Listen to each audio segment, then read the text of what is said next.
Sometimes it feels like Russia is a bit of a fever dream. You have the president riding horses shirtless, polar bears living in houses, drunk Sputniks every day of the week, and then the bitter cold just to top it all off. So, in other words, it doesn't exactly sound like the easiest place to live. And historically, this trend has been quite consistent. I mean, it wasn't so long ago that we had the Soviet Union, gulags, and the KGB mucking about, and then, during World War II, and even prior, things weren't exactly going that well either. And to that extent, Russians have earned somewhat of a reputation for being hardened people. However, here's the thing. As tough, or perhaps as scary as Russia or even the Soviet Union can seem, it was actually not a point in any of these times that the nation was at its peak craziness, I guess you could say, as that time actually occurred a long time ago, when Russians weren't even humans yet, rather being primitive apex predators and giant armored reptiles, among some other more interesting life forms. But that being said, what really made this loss to Russia so terrifying wasn't just the animals, as rather, it was here that an apocalypse of untold magnitudes would unfold, decimating not only Russia, but the entire planet. And to that I say, welcome friends, welcome to the late Permian, the scariest point in time Russia has ever been.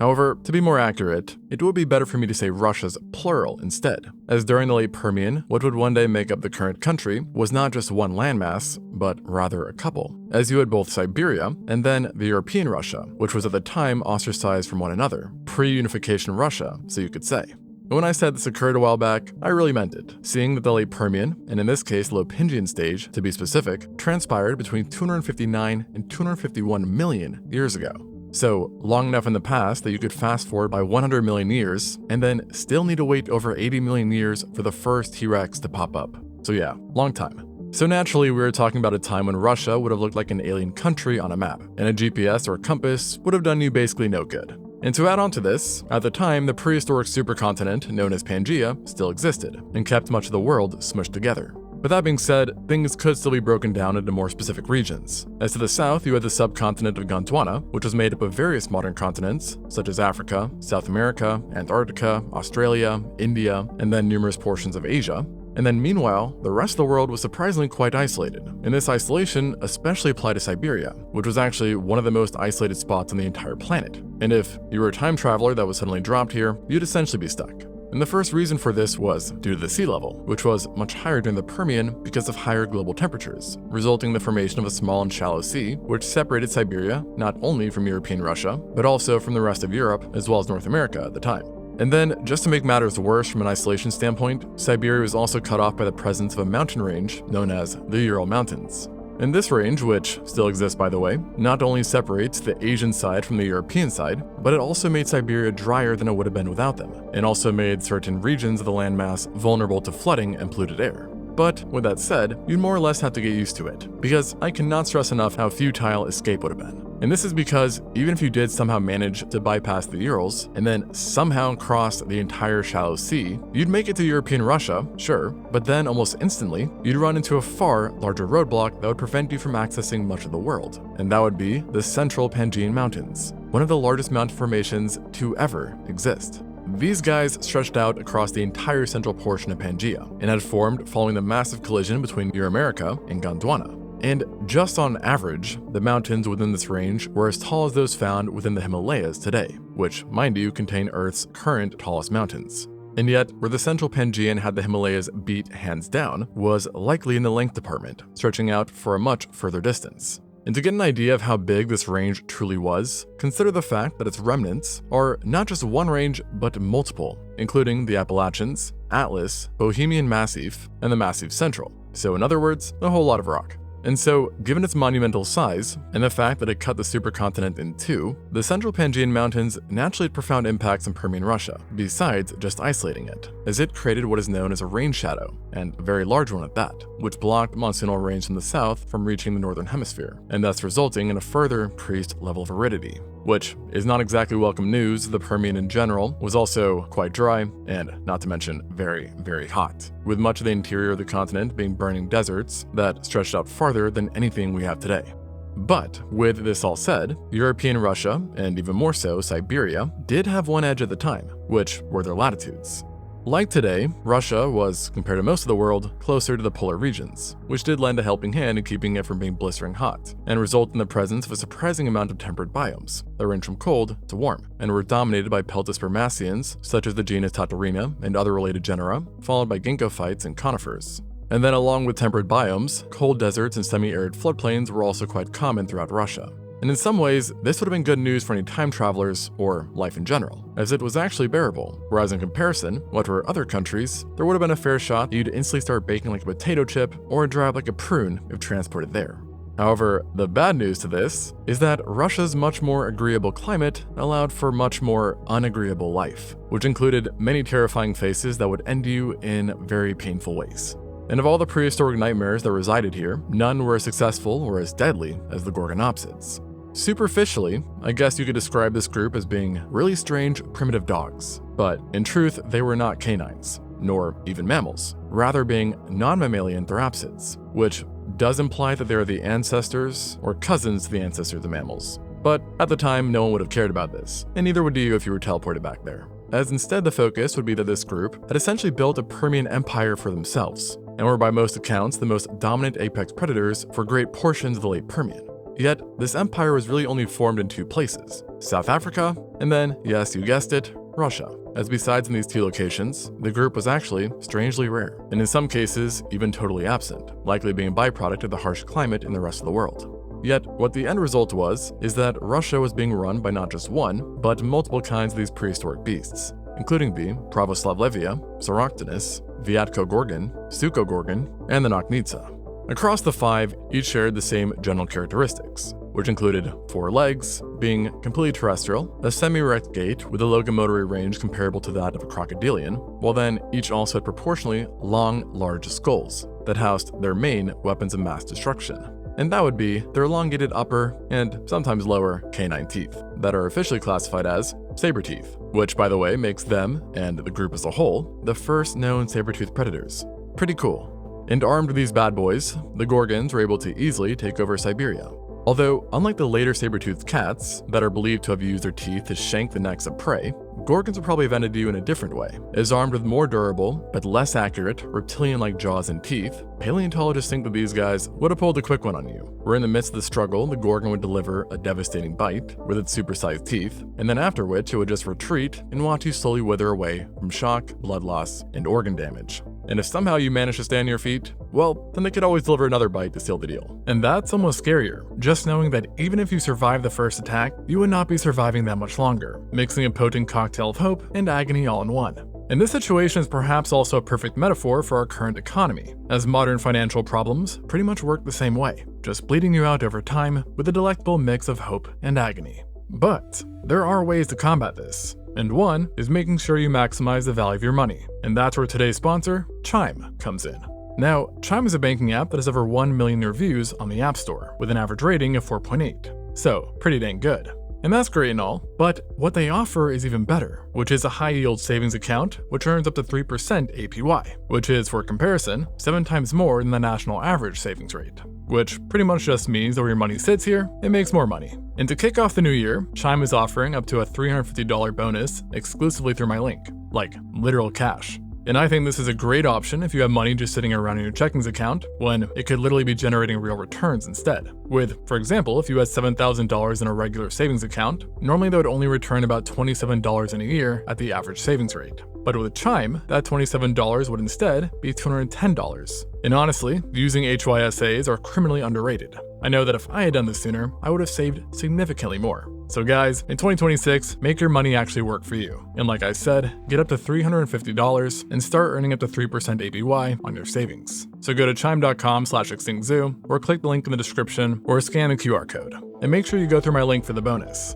Plus, with Chime, you also get no overdraft fees and your paycheck up to 2 days early. So just head to chime.com/extinctzoo. And now, back to the video. However, the truth is, not all of the Gorgons I've listed could actually end you in this way, as in Permian and Russia, they did come in all shapes and sizes.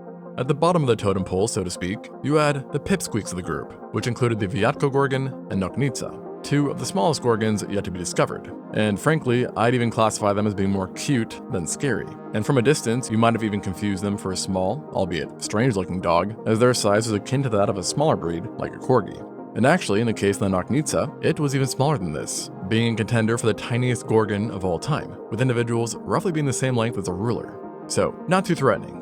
And suffice to say, these two were not hunting giants, and their bites for us would surely be survivable, with their prey likely being made up of smaller vertebrates and invertebrates, including amphibians, possibly large insects, and carrion scraps. However, past these guys, things change quite quickly, and that safety net for human-sized prey starts to dwindle rather fast. As up next, you had three medium-sized gorgons: Suchogorgon, Pravoslavlevia, and the Ceroctonus.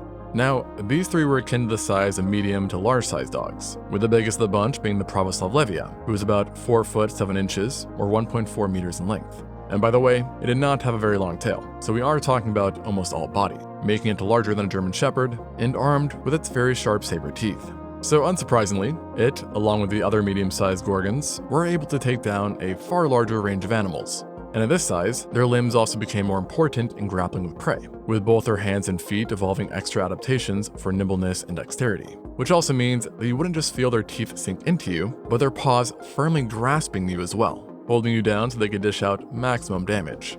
And if being hunted by primitive saber-toothed predators the size of German Shepherds doesn't sound bad enough, then I've got some great news for you. Because it was in Permian Russia that the largest terrestrial predator of the time resided, which, not to mention, was also possibly the largest carnivore to have ever walked before the Mesozoic period, i.e. the age of dinosaurs. And this was the Inostransavia, the biggest of all the gorgonopsids, and by a clear margin at that, with specimens from Russia measuring up to 10 feet or 3 meters long. While rarer, yet bigger individuals are known of too, some of which appear to have cracked 3.5 meters or 11 feet, and weighing 400 kilos or 880 pounds, making them similar in stature to our own current largest land predator, polar bears. And this also means good luck in trying to outpower one of these guys.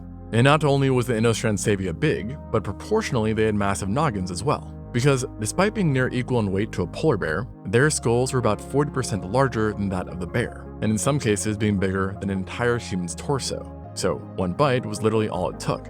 And that's before taking into consideration that with its giant skull, it had strangely, or perhaps not strangely, giant saber teeth as well, with each being comparable to the tooth of a giant megalodon, which literally was possibly over 100 times its size. So yeah, you do not want to be bitten by this guy. And in the case of the Inostransavia, not only did it have some serious chompers, it also had a serious gape, as it had a significantly large opening angle that allowed it to open its mouth up to 90 degrees, allowing for not only a frightening cheese, but also a frighteningly fatal bite, with its teeth sinking deep into flesh, muscle, and probably often straight into the vital organs of prey, who, by the way, were often themselves very large and armored. So I have no doubt it would have any trouble killing us. And just to top it all off, not only were you guaranteed to die if it caught you, it also would likely catch you, as it had a fairly efficient mode of locomotion, which was derived enough that paleontologists believe it was the most agile animal within its environment, capable of moving a bit like a lion, while further possessing a remarkably keen sense of smell. So this was definitely not an animal you want to run into, nor even live in the same area as. And so this leads to one question, at least in my mind, which is, if you were trapped in Permian Russia, could you have avoided dying to one of these guys? And the answer is, probably not. One of those days, a gorgon almost surely would have gotten you.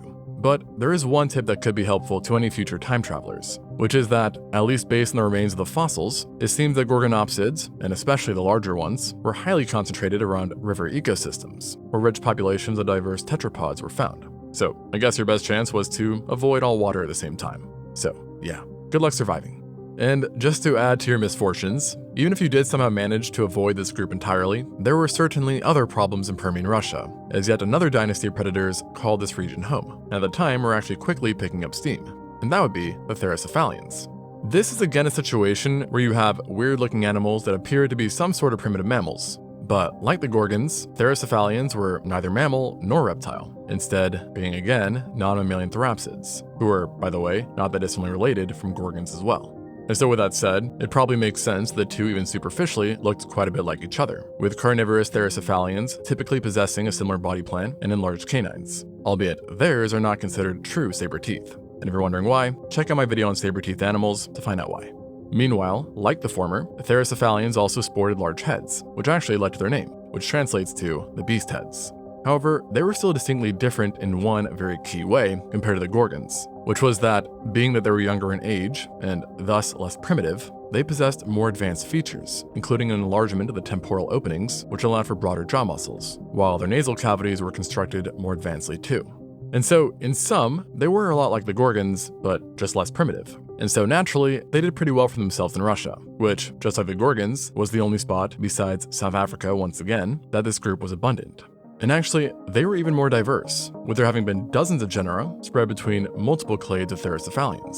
Yet, some were no doubt more successful than others. And in Permian Russia, the most dominant group by far was the Echidonaphidae. These guys were, unsurprisingly, larger Therocephalians that were equipped with robust bodies, sturdy broadheads, and large caniniform teeth. They had only appeared during the late Permian, but almost immediately became apex predators in their respective niches, and in some cases even challenged the supremacy of the Gorgonopsids. And this included numerous kinds that would have competed with the small and medium-sized Gorgons, yet there was also one member from this family that was calling out the Inostrancevia directly, and that would be the Moscarhinus. Now, this monstrosity was large, but it was no Inostrancevia, being more akin to the size of a lioness than a polar bear. Yet, it was still able to compete with the Inostrancevia, thanks to its very effective hunting strategy that was comparable to what is seen in large cats today, consisting of piercing prey in vulnerable body parts, such as the neck, and holding the struggling animal down with its teeth, which weren't just long and razor sharp, but extremely thick as well, letting it take down many of the same animals that Inostrancevia could, and without the risk of teeth breakage. And in some cases, the advantages of the Echidonaphidae went further than just hunting tactics and thick teeth, as one member, the Eucambergia, might have had an additional secret weapon. Yet I will have to disappoint because its story is not meant for this video, seeing that it never resided within Russia, but there was another Therocephalian that did, and also possessed the same weapon, and this was the Megaweitzia. And it was this predator, along with the previously mentioned one, who had shown signs of being venomous. Yes, venomous. And this was again despite not being a snake, reptile, or invertebrate. In general, the Megaweitzia was quite a bit like other Therocephalians. However, its maxillary bones were anything but, as they possessed 3 channels which started near the nasal duct and passed along the roots of the teeth, opening up near the sockets of its canines. And it's these channels which are believed to have maybe housed venom glands, which, if was the case, would make it among the oldest tetrapod to have acquired this trait. What's more is that if it was venomous, it would also make it just about the largest venomous animal ever that wasn't a reptile, as the Megaweitzia was big, even bigger in fact than the Moscarhinus, with large individuals weighing around 300 kilos or 660 pounds, similar to a plump Siberian tiger. And so, just imagine that for a second. Being chased by an animal that's roughly the size of a Siberian tiger, moves, again, quite a bit like one, and then to top it all off has venomous fangs. Yeah, you know you're done for. And again, there were other Therocephalians out there too, not just the ones I just mentioned. So, moral of the story is, lots of teeth to go around, and already making Permian Russia more than deadly enough.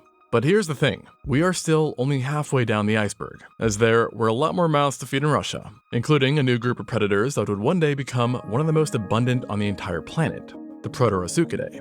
This was a family of basal archosauriforms, though just one kind had evolved during the Lipingian, and like the others, it chose Russia to call home. I guess there's just something in the air or the water there. And this guy was called the Archosaurus. And yes, the Archosaur in the name is based off of it having been an archosaur, and in fact, one of the oldest ones at that, with it still being considered the oldest undisputed archosauriform that we know of, with that group encompassing all archosaurs and their relatives, so dinosaurs, crocs, pterosaurs, etc. This guy is basically the great-great-grandfather. But with that said, the Archosaurus was a rather derpy-looking archosaur, having a hooked face aligned with highly sharpened teeth. But its appearance was no laughing matter, as a bite from one of these guys would seriously hurt, considering that specimens were usually between 3 meters or 10 feet long once fully grown. And one day, the descendants of this genus would diversify to fill many different niches, including semi-aquatic ones. But for now, the Archosaurus seems to have mostly been a terrestrial predator. And seeing then just how much danger there was on land, you might start thinking that your best shot in Permian Russia to survive would be to jump straight into the water, something which we usually advise time travelers not to do. But this actually would not have been a terrible idea, as freshwater rivers were present and void of obviously all the terrestrial problems. But you'd probably be hard-pressed to think you were totally safe getting in, as today, in certain parts of the world, your top worries about getting into the freshwater would usually be sharks, predatory fish, and crocodilians. But back then, it was a completely different story. Instead, what you'd have to watch out for creeping into the waters were amphibians of all things. Now, you have to remember, the Permian was coming fresh off the Carboniferous, which was the golden age for amphibians. So while not as powerful as they once were, this group still held impressive sway, so you could say, and were the undisputed rulers of Russia's freshwater systems. Back then, you could find many kinds of these creepy crawlies with legs swimming about, but in my opinion, the worst of the bunch were the Archegosauroidea, sometimes known as the copycat crocs. And the reason for this nickname is, well, quite apparent when you take a look at them, as they superficially resembled crocodilians, having long bodies, powerful extended tails, and elongated snouts. And actually, and perhaps unsurprisingly, paleontologists believed they lived a lot like crocs too, occupying a similar ecological niche, and were often generalist hunters that relied on ambushes to stage devastating strikes on numerous kinds of animals, including those, of course, that ventured too close to the water. And generally speaking, this lot also tended to lean on the heftier side as well. And during the Carboniferous, they even broke the code, so to speak, as the world saw the rise of the Prinosuchus, a Brazilian amphibian that often grew to be 5.5 meters or 18 feet long, while fragmentary remains suggest possible much greater lengths of nearly 9 meters or 30 feet and a weight of close to 2 tons, making it a contender for the largest amphibian of all time. And while this monster was thankfully extinct by the late Permian, its descendants persisted within the ancient Soviet waters, and was comprised of a few members that were certainly large in their own rights, some reaching more than 2 meters or 6.5 feet, while one genus, the Consacovia, was a 10-footer or 3-meter long predator, which weighed more than a fully grown jaguar, and was equipped with a giant paddle-like tail, allowing it to easily surf through the waters in spite of its large skull and build. And then, while not dangerous, you also had some amphibians around that were simply very odd, as they possessed features not seen in the group anymore, which is nicely demonstrated by the Zygosaurus, for example, a smaller amphibian that was armored. And yes, armored plated like you might imagine a crocodile, which just goes to show that I guess you really need to be built different back then just to survive. And these kind of defensive adaptations were very much crucial, and not just because there was predatory amphibians, but also because there were other river monsters to worry about as well, notably the Croniosuchidae. In some ways, this group was even more like crocodilians than the amphibians, having similar bodies, more robustly built jaws, and armor that came in the form of osteoderms, which ran down their backs, offering protection against competing amphibians and others of their own kind, as members of this group tended to follow the rule of being quite feisty, which is, once again, a trait shared by crocodilians. And thus far, 6 identifiable genera are known to have lived in Russia during the Lopingian. And like the others in this video, they too greatly ranged in size, with the greatest having been the Bistroviana and the Uralopeton, 2 members that were each about 9 feet or 2.7 meters long. And in the case of the Uralopeton, was also surprisingly rotund, making them among the larger animals in the water, and absolutely capable of taking down megafaunal animals with ambush tactics, using their pointed and conical teeth to grip and tug victims into the depths and thus into their doom.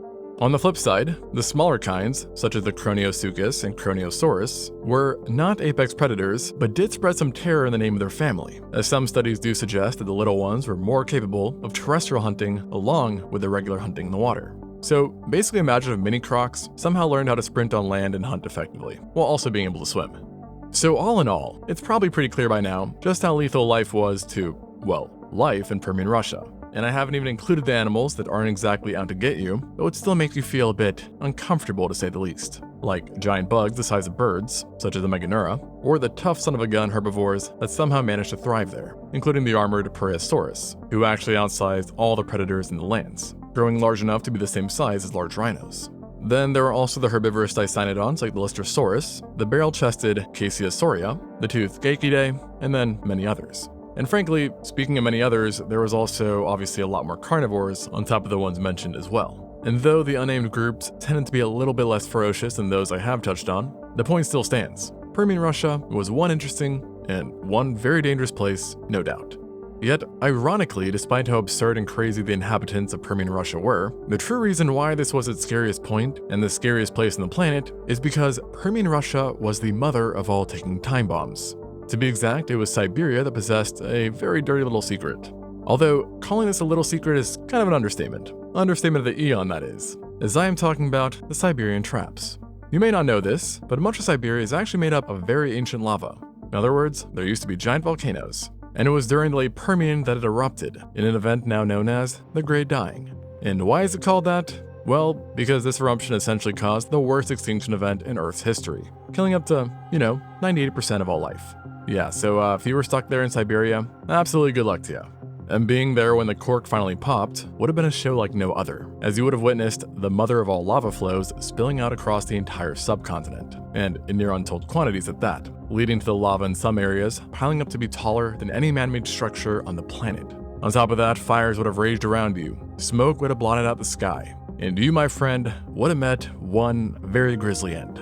And even if you did somehow survive the initial eruption, your chances of surviving after that were next to none, as the volcanic activity would continue for hundreds of thousands of years, over which not just Siberia, but the entire planet was transformed into one giant hellscape, where brutal heat, intense radiation, a choking atmosphere, and oppressive aridity were just a few of the joys you would come to expect. And again, it all began in Permian, Russia. Thanks for watching, and until next time on Extinzo.